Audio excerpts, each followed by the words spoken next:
Hello, freak bitches.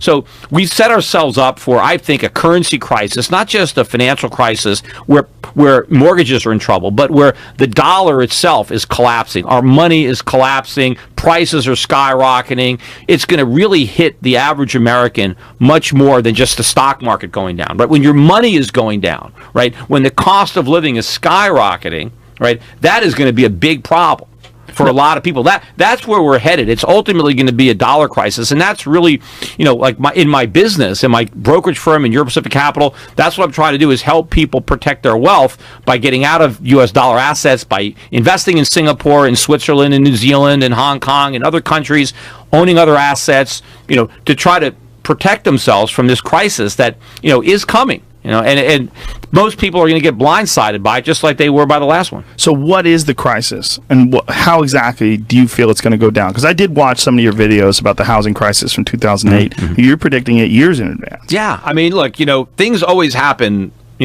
I see things years before they happen, because I understand. And you're not the only one, right? No. This is something amongst your peers and your colleagues. You guys are all discussing this. Well, I mean, there are people, most people who feel the way I do maybe they weren't on television saying it. They were saying it, to their buddies, in their own living rooms, and they were getting laughed at just like I was. Because I used to get emails from people, hey, I've been saying, this is exactly what I've been saying, and everybody thinks I'm crazy.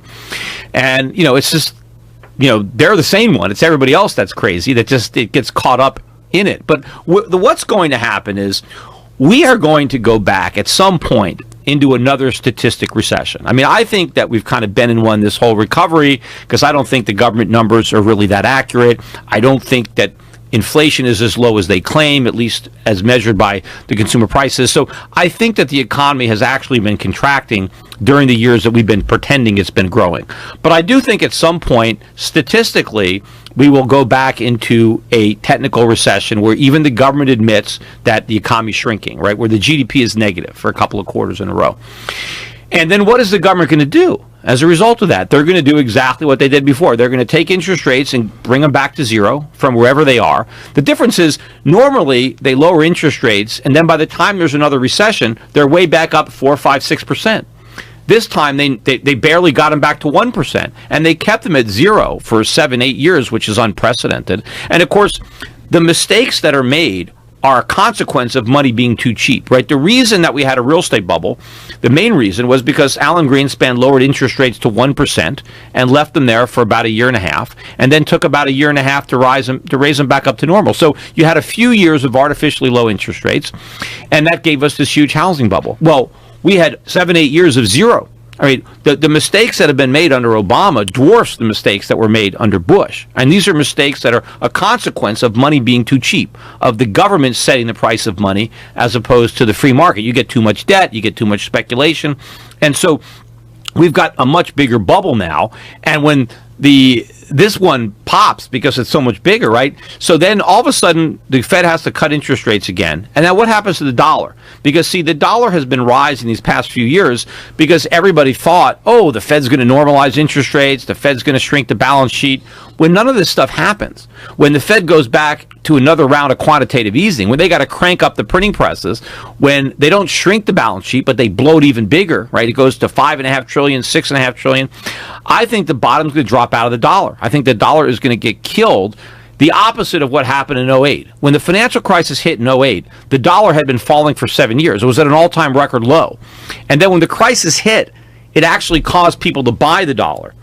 But I think this next crisis is going to be the big sell signal for the dollar. People are going to rush out of the dollar as the Fed has to go back to more QE, as people realize that this is what I said from the beginning. This is a monetary roach motel, right? The Fed checked us in, and they ain't checking us out. There's no way to normalize rates. There's no way to shrink the balance sheet. And when people realize that this is a permanent situation, the bottom drops out of the dollar, and then commodity prices really start to rise. Remember when oil prices went from like $20 a barrel in 2001 up to 150, right? That was happening because the dollar was falling. And as the dollar starts to fall, all these commodity prices are going to rise again.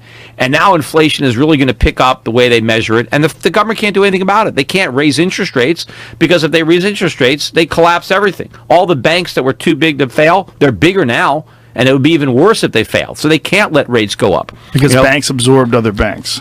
They got bigger. And now you have all these banks that have all these long-term loans that have low coupons on them. If interest rates go up, all these big banks are going to fail. I mean, people think rising rates are going to be good for banks. They're going to destroy the banks. They're going to destroy the housing market. I mean, and the government, this is the biggest thing. Look at the national debt. The national debt is about $20 trillion. The bonded debt. And that, of course, that doesn't even count all the unfunded liabilities. That's just where the government has sold a bond, right? Treasury bond. That's about $20 trillion. Well, what would happen if interest rates went to 10%? Well, it would cost the government $2 trillion a year just to pay the interest on that $20 trillion. We don't have anywhere close to that. I mean, right now, interest rates are almost zero, and we're spending about $250 billion a year on interest. But if interest rates actually went up, because the Fed had to fight inflation, the Treasury would have to default. They would have to tell we can't pay on these bonds. What are you showing me, Jamie? Is this the national debt? Oh, that's national debt, Croc. God, yeah. Look at it spinning. Is it at $20 trillion yet? It's so pretty close. 19,973. Look at it spinning. Oh God. Yeah, I know. That's horrific. But and so obviously the Fed has to keep interest rates low so the government can service that debt. Look at Medicare, Medicaid. Jesus Christ. Well, what is you that? can find the per capita. You add it all up. That's not even a billion. Is that a trillion? Huh?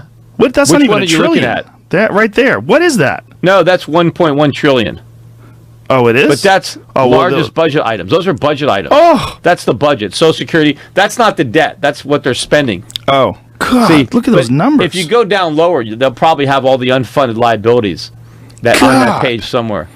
And then they break it down. Then they break it down per capita, per taxpayer. I mean, it's enormous. But my point is that we've got like an adjustable rate mortgage on that national debt. The government's got ultra cheap money. If interest rates spike, there's no way that the government can pay that debt. This is hypnotic. It really is terrifying. I've never seen it before. I've never seen it before either. Yeah, I've that's seen why I'm saying Puerto Rico would be so idiotic for Puerto Rico to want to join the union and absorb their share of that debt. Now, for the average person like myself who has zero understanding of the financial system, you listen to Trump talk about the economy booming and it's on an upward thing and unemployment is down and jobs are up. Yeah, I mean, bullshit. That's what's really bothering me about Trump is the hypocrisy, because when Trump was a candidate and he got elected because by and large he told the truth about the phony nature of the recovery. Obama was out there talking about how great things were, and Trump was like, BS, it's not great. Oh, you're talking about low unemployment? That number is bogus. The real unemployment rate is 20% or 25%.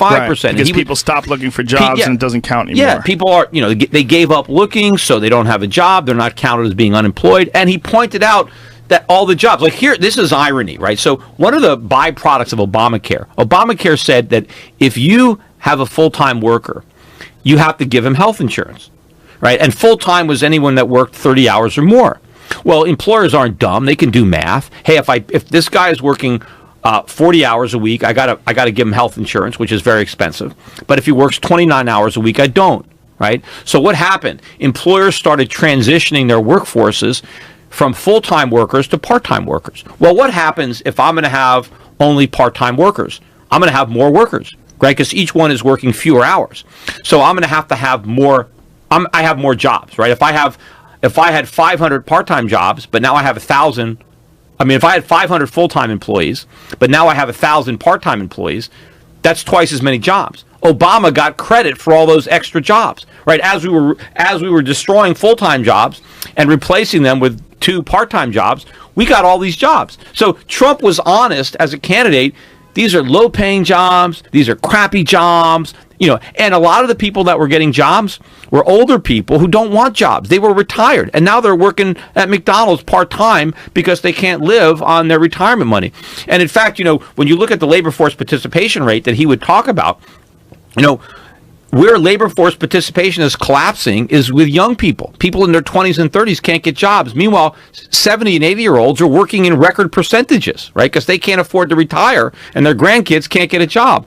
But so Trump was telling the truth about how bad the economy really was, and that resonated. A lot of blue-collar guys, a lot of Democrats in the Midwest voted for Trump because he got it. He understood he felt their pain, right? Like Bill Clinton. And Obama was in a fantasy. I mean, Hillary was pretending that everything was great under Obama, and people didn't want 4 more years of that, so they voted for Trump. And also, when Trump was a candidate, he talked about the stock market because, the stock market was going up when Obama was president. And Trump said, well, it's a bubble. Who cares about the stock market? This is a big, fat, ugly bubble. Wait till it pops, okay? He was right about that. Now he's president. What is he saying? Every time I see him, the stock market's a new record high. This is fantastic. It's all because of me. This is great. And when the jobs numbers come out, look how low the unemployment rate is. This is the lowest it's been in 15 years. I'm doing a great job. Nothing has changed. This is the exact same economy he inherited. It's the same crappy jobs. It's the same stock market bubble. The only difference is he's not a candidate anymore. He's the president, and now he's trying to market the same crappy economy that Obama had and pretending everything is good. And I wish he would stay true to the candidate and admit, you know what, the economy is still a disaster because nothing has changed, right? He was going to drain the swamp. Instead, he just poured more water in the same swamp. But to actually drain it means to really shake things up. And in a way, he's shaking things up, but not the way that's going to get meaningful change for the country. Right? The shaking up that he's doing is not what people were voting for. Right? We really need real substantive economic change, but the president is not able to deliver it. He's surrounded himself with the same cronies that were around in the Bush administration. I mean, what good is going back to Bush?